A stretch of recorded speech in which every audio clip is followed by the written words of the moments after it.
Egypt's throne lies broken.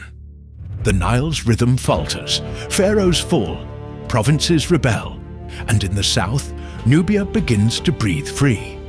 The old order collapses as two new powers vie for control. The golden age of Egypt's old kingdom faltered dramatically around 2181 BCE, plunging the land into hardship and uncertainty. The death of the long-reigning King Pepi II, who had ruled for perhaps 90 years, left a frail government run by aging officials and inexperienced heirs.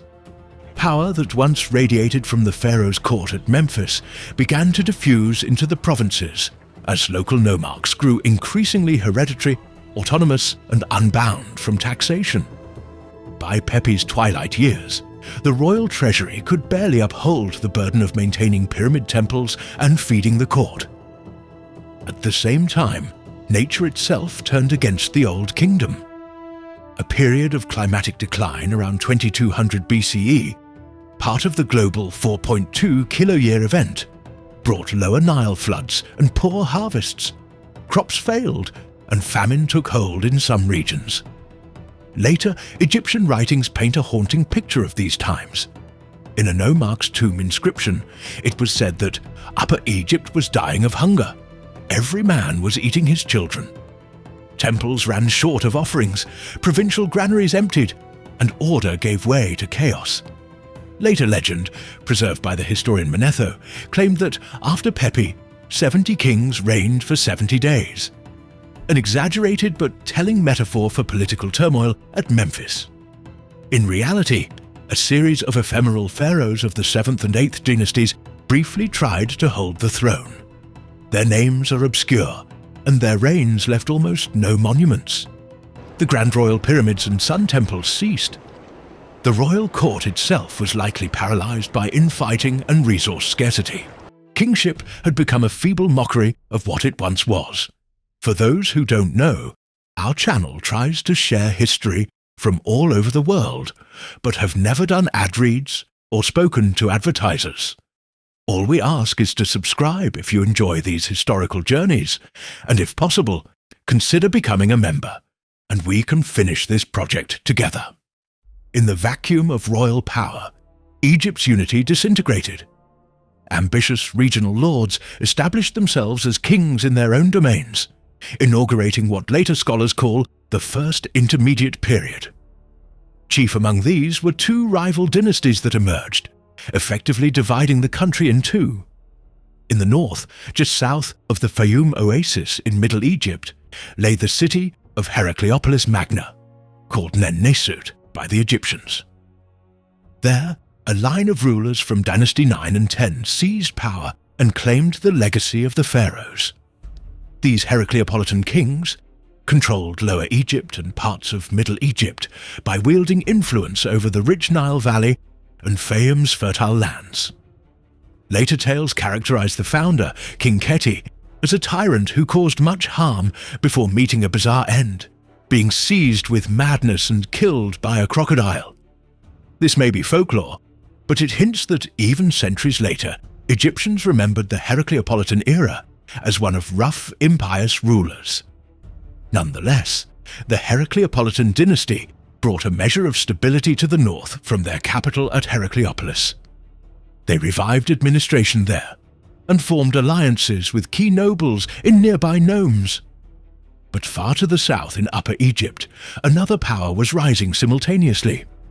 The city of Thebes, which had been a minor provincial town in the Old Kingdom, became the seat of a new royal line, the early 11th dynasty. Around 2130, a Theban nomarch named Intef declared himself king, adopting royal titles and rallying Upper Egyptian nomes under his banner. His successors, Intef II and Intef III, continued the tradition. They ruled from Thebes, extending their domain northward along the Nile. The Theban kings styled themselves as legitimate heirs of the two lands. Between these two nascent kingdoms lay a patchwork of contested territories. Some cities, like Asyut, aligned with the Herakleopolitans, while others gravitated to Thebes or maintained brief independence. neither the Herakleopolite king ruling the north nor the Theban king ruling the south was strong enough to sweep the other aside. Both claimed to uphold Maat against the rebels in the other half of the country.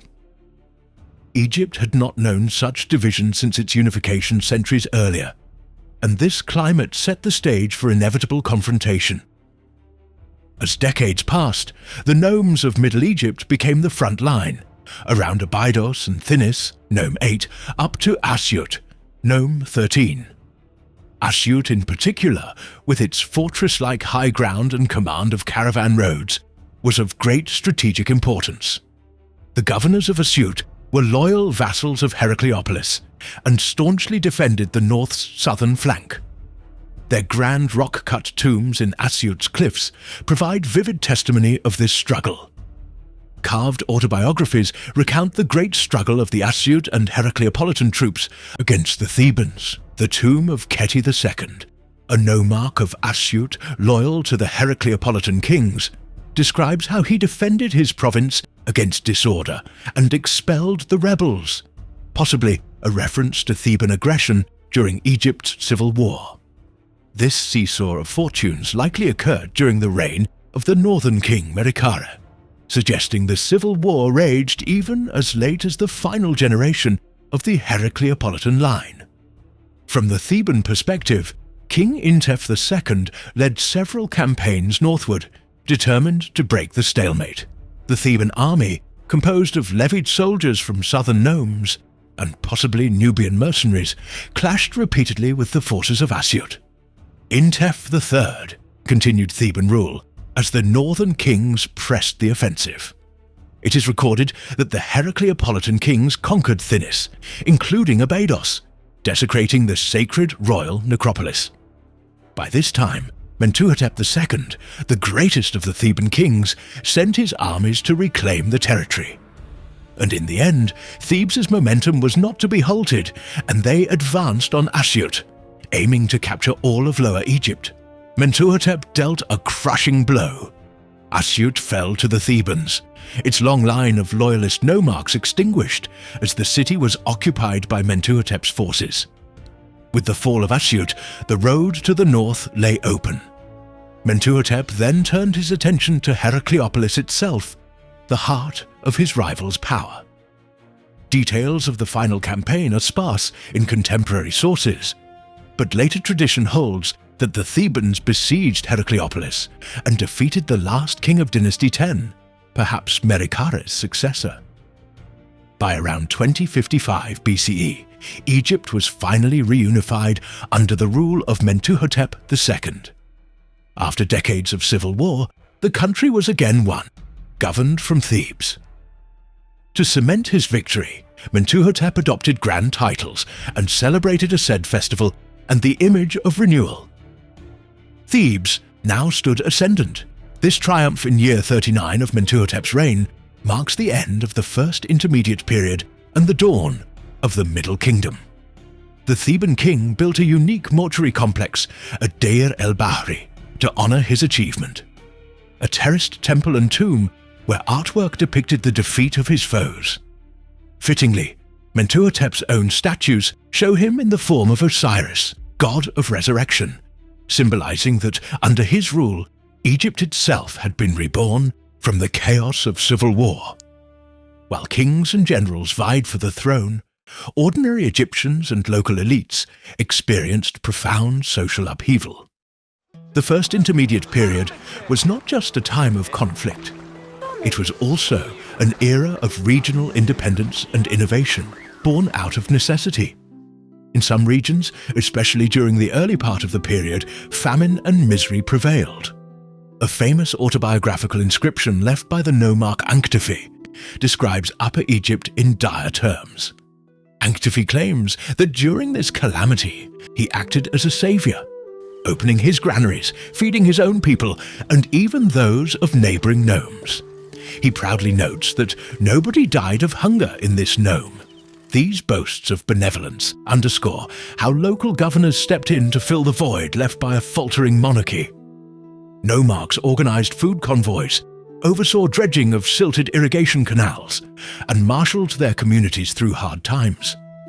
In their tombs, they recorded these accomplishments to legitimize their rule and ensure they would be remembered gratefully by posterity. Not all regions suffered equally, and indeed some flourished. The collapse of central authority meant that taxes formerly sent to the royal treasury were now retained locally, making some provincial elites very wealthy. Nomarchs at sites like Asyut and Beni Hassan began decorating their tomb chapels with lively scenes of daily life, in a departure from the Old Kingdom's more formal funerary art. We also see the first mass production of certain goods. Statuettes, once a luxury of kings, were made in cheaper materials for common folk. Pottery styles proliferated, some cruder than Old Kingdom fineware, but distinctive to each locale. In graves of even modest families, simple clay coffins and wooden tomb models start to appear, as more people now participated in funerary traditions that were once the preserve of the elite.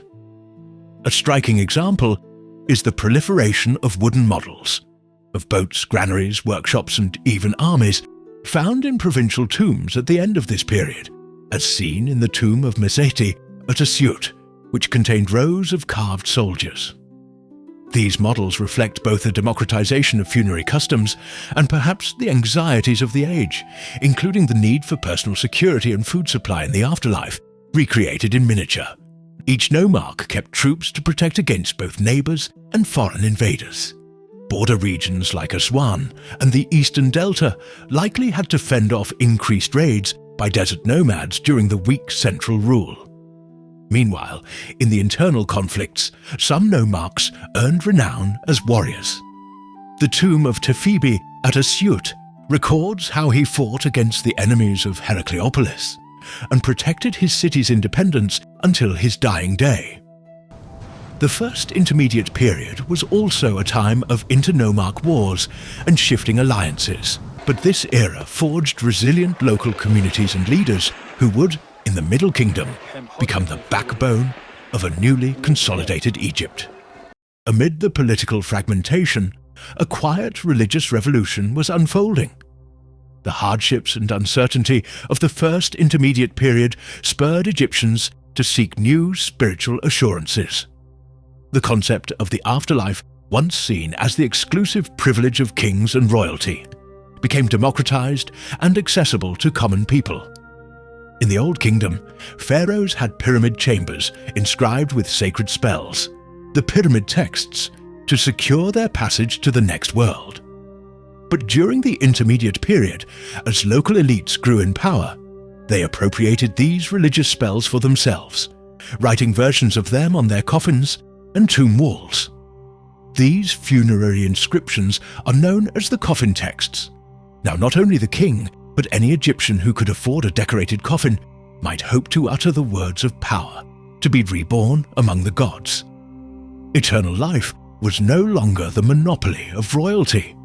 Coffins of this period, found in tombs from Deir el-Bersha to Asyut and Thebes, bear spells for protection, guidance through the underworld, and identification with divine beings.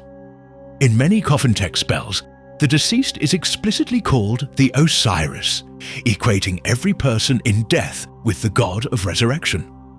By adopting the name and story of Osiris, ordinary Egyptians believed their souls too could be reborn after death. This caused a surge in the popularity of the cult of Osiris, the once mortal king of myth, who was slain and miraculously revived. Local temples and personal devotions began to emphasize Osiris's role as judge of the dead and lord of the underworld, supplanting the exclusive solar afterlife theology reserved for the pharaoh. Festivals of Osiris became more prominent, as common people participated in reenactments of the god's resurrection.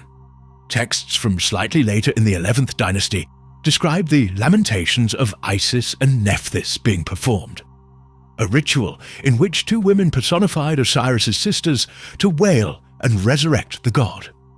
Anyone attending these rites would spiritually be part of the resurrection, and thus the hope of new life extended to all. The diffusion of afterlife beliefs also brought moral changes to religion. The coffin texts introduced the concept that the deceased's heart would be judged, a precursor to the famous weighing of the heart in later Book of the Dead spells. Although the first intermediate period left fewer grand monuments than the ages preceding and following it, the archaeological record offers rich insights into how Egyptians adapted during these trying times. At Asyut, the cliffside tombs of nomarchs like Iti-ibi, Khety, and Khety are among the period's most informative monuments. These rock-cut tombs, though now heavily weathered, were once grand multi-chambered complexes, adorned with paintings and inscriptions.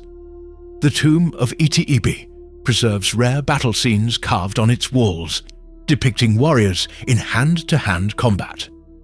Such scenes are virtually absent from Old Kingdom tomb art, indicating a new preoccupation with warfare and valor. The tomb texts also list the names of the House of Khety, the Herakleopolitan kings, providing chronology for Dynasty 9 and 10, and mention the northern king Merikare. Meanwhile, at Herakleopolis, the dynastic capital of the north, archaeological evidence is less abundant, as the city is difficult to excavate due to high water and later occupation, but some remains of a temple and residential districts have been recorded. In the nearby provincial cemetery of Sedment, apart from giving us the earliest coffin texts, we find a boom in wooden models of workshops, boats and a granary, showcasing the lives of ordinary Egyptians. Also discovered in the Herakleopolitan sphere is the famous teaching for King Merikare, a literary text probably composed in the early Middle Kingdom that purports to be advice from a retiring Herakleopolitan king to his heir. It counsels the young king to be just, to care for the people, and notably warns him about the power of the Theban rulers in the south, reflecting the concerns of the time. In Thebes, the early 11th dynasty rulers left their mark in both tomb and temple. On the desert cliffs of western Thebes at El Tarif, the Intef kings excavated large Saf tombs, each fronted by dozens of columns cut into the rock facade. These sprawling tombs, some over 70 meters wide, are archaeological testimony to Thebes' rising importance. Fragments of stelae and burial goods reveal that the Intefs took on royal status, full pharaonic regalia and titles. At Abydos, the holy city of Osiris in the north of Upper Egypt, devout pilgrims continued to visit. In the necropolis of el-Ka'ab, the royal cemetery of the earliest kings, where the first dynasty tomb of King Jer was reinterpreted as the tomb of Osiris, archaeologists have found pottery and small votive offerings dating to this era, left by people hoping to link themselves with Osiris's blessings. A stele of a man named Hanenu from the late 11th dynasty records that he participated in carrying out the ritual of the Osiris mysteries there. Egyptians did not abandon their gods or temples wholesale, but some temples suffered neglect or looting during the worst conflicts. Many shrines in safer regions likely continued to function under local patronage. For instance, the provincial temple of the crocodile god Sobek at Kom Ombo shows evidence of continued activity in this period, funded by local leaders. While Egypt was engulfed in internal troubles, lands to the south experienced their own transformations. Largely free from Egyptian domination for the first time in centuries was Nubia. During the Old Kingdom, Egyptian rulers had extended influence into Lower Nubia, between the First and Second Cataracts, establishing trade outposts and small garrisons to control resources.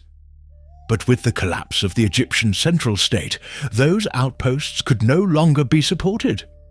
Into this void moved indigenous Nubian cultures that had long been developing, the people archaeologists call the C-Group in Lower Nubia, and the emerging kingdom of Kerma in Upper Nubia.